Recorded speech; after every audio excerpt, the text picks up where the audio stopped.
Hello guys, எப்பவுமே chapati side டிஷ்ஷாக பன்னீர் butter masala பண்ணி போர் அடிச்சிச்சு. அப்போ வாங்க இன்றைக்கி நம்ம அந்த கடாய் மசாலா எப்படி பண்ணுறதுன்னு பார்க்கலாம்.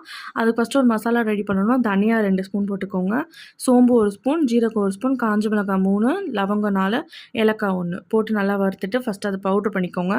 தென் அது கூட நான் 3 வெங்காயம் 3 தக்காளி கட் பண்ணி போட்டிருக்கேன். அதை கிரைண்ட் பண்ணி வச்சுக்கோங்க. தென் நான் திரும்ப ஒரு கடாயில் எண்ணெய் ஊற்றி ஜீரகம் போட்டு ஒரே ஒரு வெங்காயம் பொடிசாக கட் பண்ணியிருக்கேன், அதையும் போட்டு வதக்கிட்டு குடமிளகாய் ஒன்றே ஒன்று எடுத்து வச்சுருக்கேன். நான் அதை கட் பண்ணி இது போட்டுட்டேன். இஞ்சி பூண்டு பேஸ்ட்டு போட்டிருக்கேன்.